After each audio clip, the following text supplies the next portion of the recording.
The Pacific Ocean, endless, vast, and unforgiving. Along the western edge of the United States, this ocean looks calm on the surface, but beneath its beauty lies a power that can change a life forever.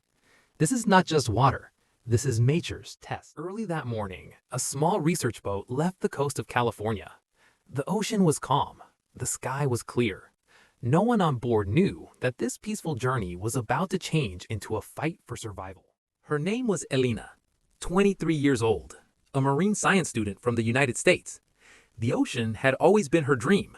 She believed the sea was not just water, but a living story waiting to be understood. She had no idea. At first, no one noticed the change.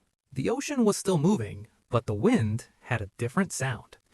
Dark clouds began to gather. The sky slowly lost its color. Something was coming, and the sea was about to show its other face. And then, everything changed. The wind screamed. The waves grew taller, faster, stronger. The sky turned black. Rain slammed into the ocean like fire from above. This was no longer a journey. This was a battle between human strength and the raw power of the sea. The waves slammed harder. The boat began to shake. Controls failed. The engine screamed. And then, silence. The ocean was in control now. Every wave pushed them closer to disaster. And in that moment, Elena realized the sea was no longer testing them. It was taking over. And then it happened. One violent wave, one moment of imbalance, and she was gone, thrown into the cold, raging ocean. The boat disappeared behind the waves. The storm swallowed every sound. Night fell quickly. The storm moved on, but she was still there, alone, surrounded by darkness and endless water. Every wave pulled her down. Every breath burned her lungs. She called out, but the ocean did not answer. No boat, no lights, no voices. Hours passed. One wave, then another. Time lost its meaning. Her arms burned. Her body grew heavier with every breath. The night felt endless. She no longer knew how long she had been drifting, only that she could not stop. Every time her strength faded, one thought pulled her back. If I stop, I sink. So she kept moving, not because she was strong, but because she refused to disappear. Then the darkness began to fade. Night loosened its grip, and the sky slowly filled with light. The storm was gone, and for the first time in hours, she could see. At the edge of the horizon, something rose from the water. Not a wave, not a shadow. An island, small, silent, but real. Hope didn't arrive loudly. It arrived quietly with the morning sun. The island was real. She wasn't imagining it. With every wave, it came closer, then farther away. Her arms felt like stone. Her lungs burned.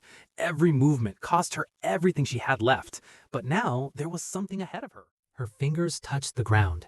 She tried to stand. Every muscle gave up. She collapsed onto the shore, breathing hard, shaking. The ocean was behind her now. For the first time since the storm began, it could no longer pull her back. She woke up. For a moment, she didn't move. She listened.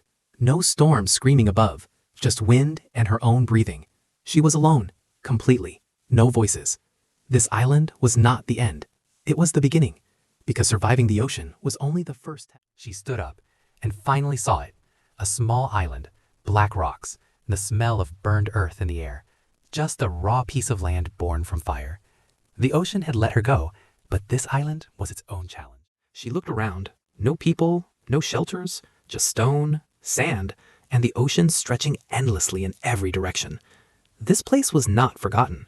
It was untouched, cut off from the world. For the first time, she truly understood. She was not lost at sea anymore. She was stranded, deeper than hunger. Her lips were dry, her throat cracked.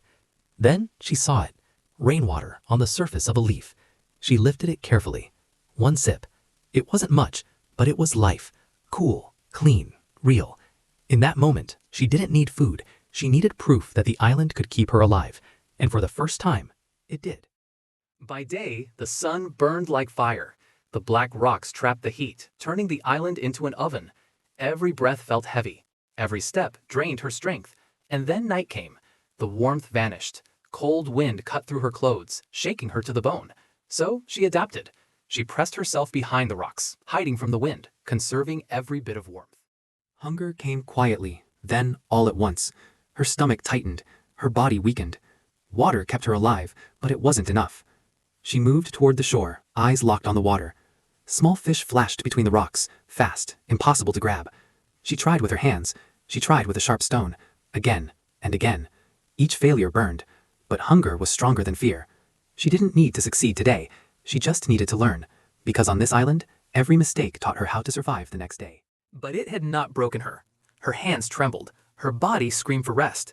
And yet she struck. The stone cut true. The fish stopped moving. For the first time on this island, she had food. It was small. It was crude. She could survive another day. She fell to her knees and wrote one word in the sand. Help. Not a message, a lifeline. The waves moved closer, trying to erase it, but she stepped back and stood tall, because as long as that word remained, she believed someone, somewhere, would see her and come. She struck the stones together, forcing fire into life. Thin smoke rose slowly into the open sky. She didn't look at the fire, she looked upward, because smoke was her last signal, and hope was her last strength. As long as it rose, she believed she was not invisible. She stopped counting hours and began counting days. Each mark on the stone was a promise to herself. Her body was weaker, but her will was not. She looked at the marks and whispered, "I am not finished here." The seventh morning came quietly, and then a sound, faint, distant, an engine carried by the wind. She froze. Her heart stopped beating for a moment. She listened again, but the sound was real, and for the first time in days, she ran. Bare feet hitting the sand, heart pounding louder than the waves. At the edge of the island, she raised her jacket high and waved with everything she had left, her will to live. She didn't know if anyone could see her, but she knew one thing. If this was her only chance, she would not let it pass. The sound grew louder. She looked up. A helicopter, real close. The light cut through the air and fell into the island, onto her. Now it had finally found her. Hands reached out. They spoke her name, told her she was safe. And in that moment, everything she had been holding inside finally broke free. Her legs gave way, tears fell without shame. Fear, pain, exhaustion, all released at once. She was being saved. After days of silence, the world had finally come back for her. Inside the helicopter, the chaos finally faded. Wrapped in warmth, she tried to breathe again. A rescuer leaned close and said, "You didn't just survive. You defeated the impossible." She closed her eyes, not from weakness, but from relief. They said she was lucky, but it wasn't luck. It was endurance. It was choice. Choice after choice to keep breathing, to keep hoping. She didn't just survive. She refused to give up. If you liked the video, please like and subscribe.